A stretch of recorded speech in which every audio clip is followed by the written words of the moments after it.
She grabbed my daughter's arm and yanked her off the school bus. People gasped. Kids started crying.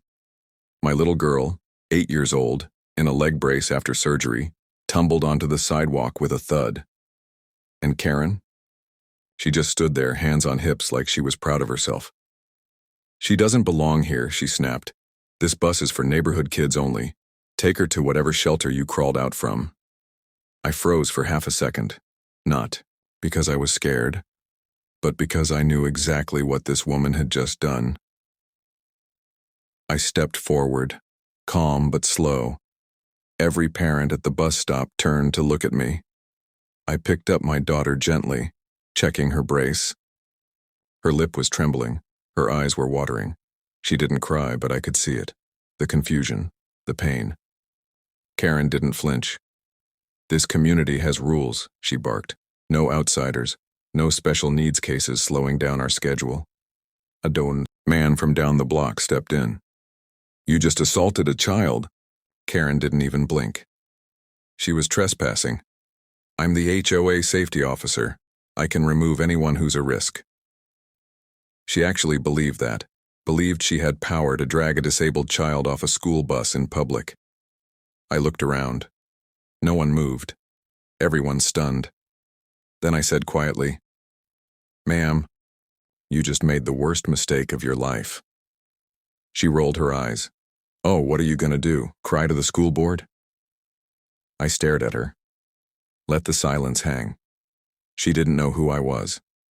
Didn't know I'd spent the last 6 months fighting state corruption, leading civil rights cases, prosecuting child endangerment. Didn't know I was the state attorney general. But she was about to find out. Karen scoffed and turned her back on me like she'd just won something. Like tossing a disabled child onto the sidewalk was some kind of neighborhood victory. She marched toward the bus driver, wagging a finger in his face. "You'll lose your job for this, picking up unauthorized kids from unregistered addresses. I'm reporting you right now." The driver, a kind old man named Ray, looked shaken. "Ma'am, she's on my list. That's Mr. Walker's daughter. He signed all the forms." She cut him off.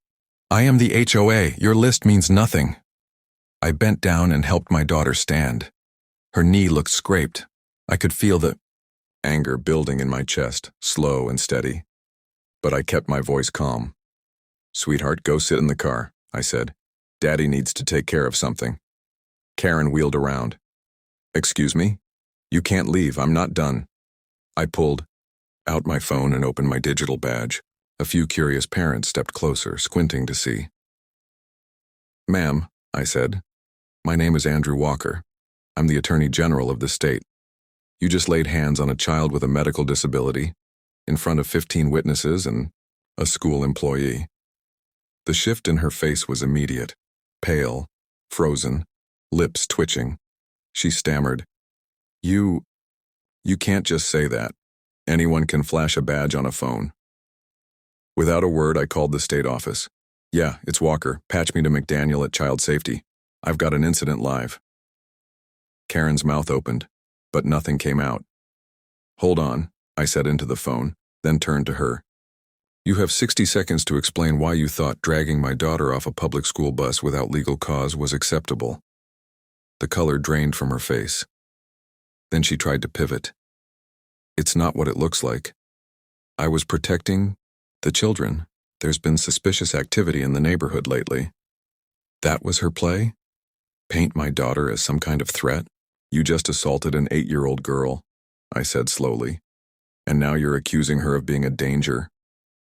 A woman nearby, one of the other moms, stepped forward. "I saw everything. She didn't even ask questions, just yanked her off." Others nodded. The crowd was shifting. Karen's power? It was slipping away, and fast. She didn't know yet, but the next move I'd make would end her entire little empire. Karen took a shaky step back, suddenly realizing the crowd wasn't with her anymore. For the first time, she looked small. "No one's going." "To believe this," she snapped. "You can't just make me the villain. I'm on the HOA board. I've lived here 20 years. This is my neighborhood." "Exactly," I said. "And now every parent here knows what you're really like." She pointed a trembling finger at me. "You're threatening me." "No," I replied. "I'm warning you, what happens next is entirely up to you." That's when the sheriff's cruiser rolled up. She actually smiled when she saw it. "Oh, thank God, finally. I called them 10 minutes ago. They'll arrest you for harassment and child endangerment." I just watched. Deputy Coleman stepped out of the car. Big guy, no nonsense, and more importantly, my former client. I'd helped his daughter escape an abusive custody battle 3 years ago. He spotted me, nodded, and walked right past Karen. "Morning, General Walker," he said. "You okay?" Karen's face twisted. "General? What? No, he's the problem. He's been trespassing. His daughter doesn't even belong at that school. I want them both removed." Coleman turned to her. "Ma'am, we've got multiple eyewitness accounts that you physically pulled a child off a bus. That's a serious charge." She laughed, sharp and panicked. No, no, he's the one faking all this. You're being tricked. He's pretending to be someone important." Coleman sighed and pulled out his own tablet. "Ma'am, I just scanned his ID. He's not pretending. He's the state attorney general, and this entire stop is now considered an active investigation site." Karen started pacing in circles. "You're making a mistake. This is all being twisted around. He's using his status to attack me." "You dragged a child off a bus," Coleman said firmly. "Doesn't matter if you're the president of the moon, that's illegal." Karen turned on the crowd. "You all know me. I bake cookies.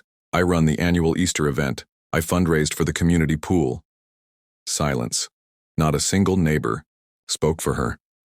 That's when I leaned in and said quietly, "It's not just your words that sink you, Karen. It's what you do when you think no one's watching." She finally realized we people were. Karen's breathing turned shallow, her eyes darting to every face in the crowd, searching for someone, anyone, to back her up. But no one moved. Not the moms who used to attend her HOA meetings. Not the dads who once waved politely from their lawns. Her reign was collapsing in real time. Deputy Coleman motioned to her. "Ma'am, I'm going to have to ask you to step aside while we take statements." She flinched. "You can't do this. I have rights. I'm on the HOA." Coleman didn't even blink. "And that doesn't give you the right to manhandle a child.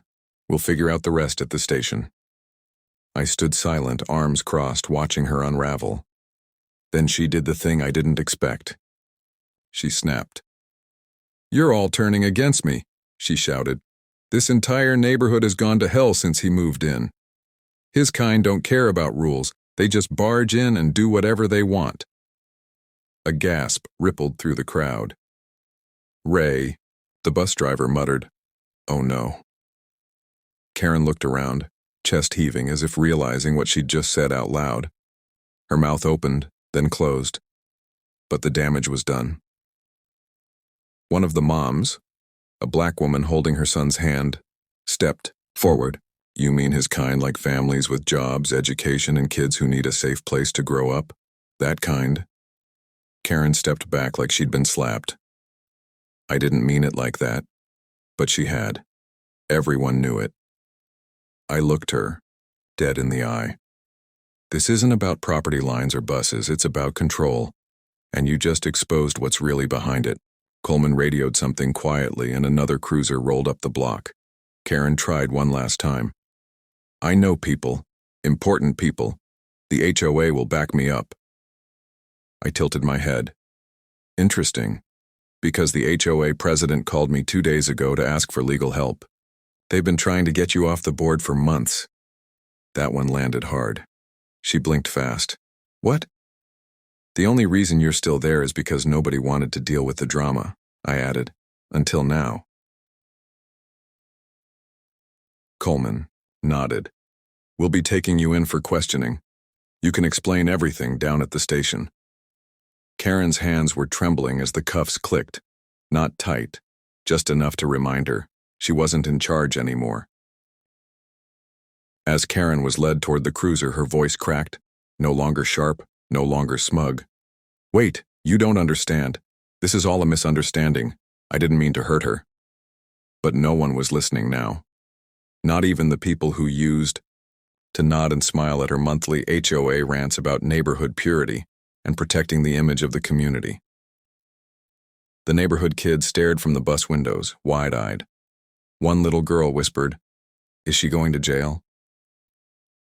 Ray, the bus driver, nodded gently. "She's going somewhere she should have gone a long time ago." Karen turned to me one last time, desperate. "Please, don't press charges. I was just trying to protect the neighborhood." I looked at her, really looked at her. This was a woman who'd spent years making life hell for anyone who didn't fit her mold. Single dads, renters, mixed families. She used HOA rules like weapons, fake notices, phantom citations, threats about property values and community image.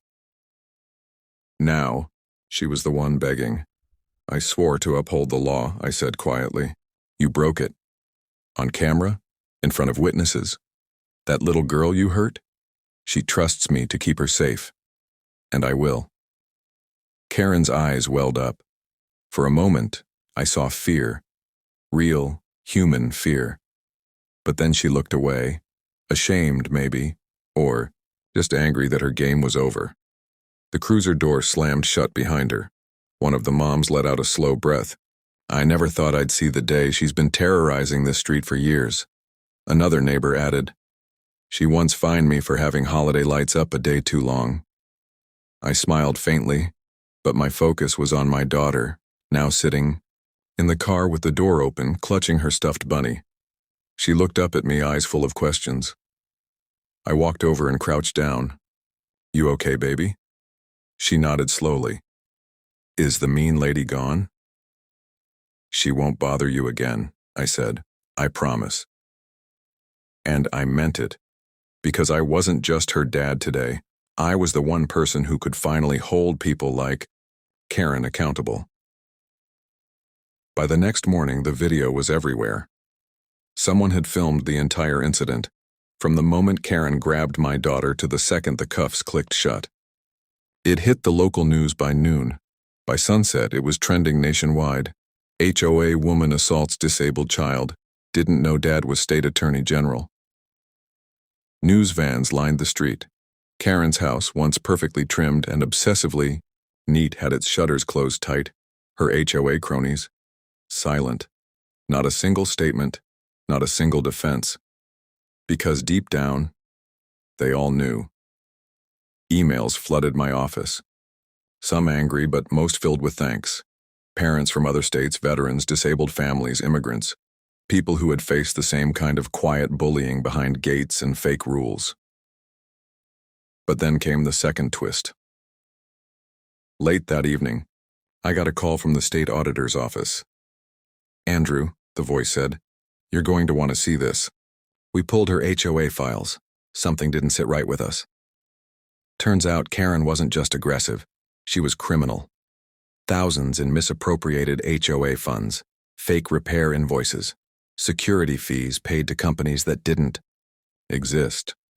Even forged signatures on board decisions. Neighbors who'd moved away years ago were still somehow voting.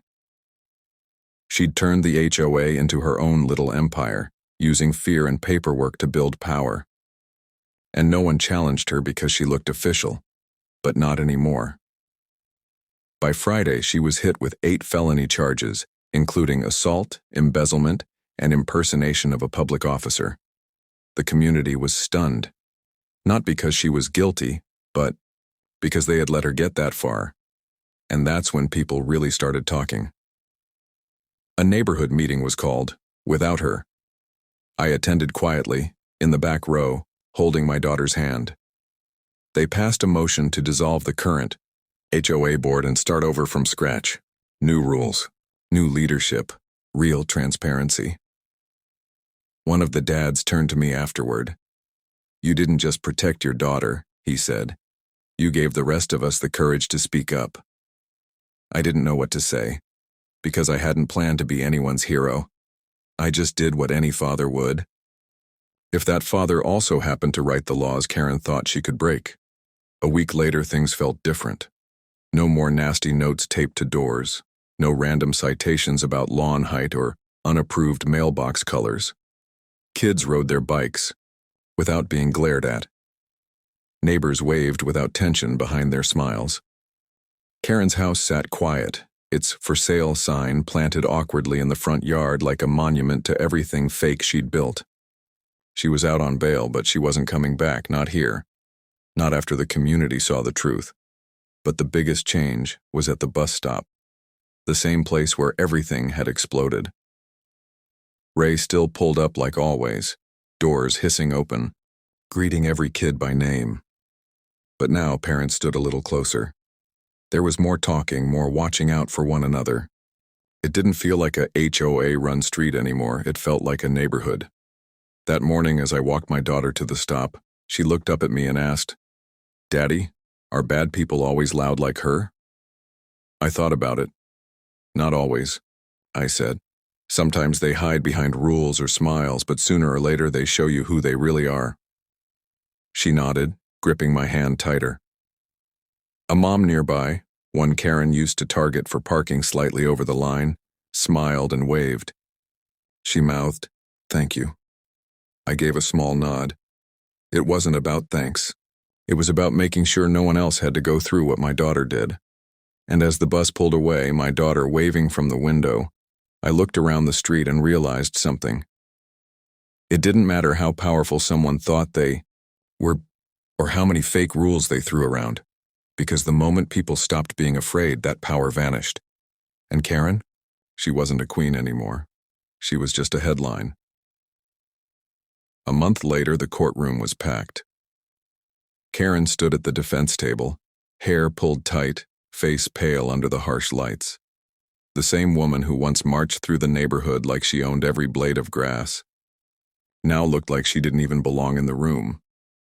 The judge read the charges one by one: assault, embezzlement, fraud, impersonation, and with each count, her shoulders sank a little lower. The evidence was overwhelming. Videos, witnesses, financial records, even her own HOA emails filled with arrogance and thinly veiled threats. When it came time for sentencing, she tried to speak. "I was only trying to keep order," she said, voice shaking. "People like him, they don't understand how communities work. I was protecting something bigger." But the judge cut her off. "You weren't protecting a community," he said. "You were controlling it, and you hurt a child to do it. That's not order, that's abuse of power." The gavel came down. 18 months in state prison, 5 years probation, permanent removal from all community governance boards, and a restraining order that kept her far away from my daughter and our neighborhood. Justice, not revenge, not payback, just justice. As I walked out of the courtroom, people clapped my shoulder. Some I knew, some I didn't. One man whispered, "You didn't just stop her. You made every HOA dictator across this country sweat a little." Maybe that was true. But I wasn't thinking about them.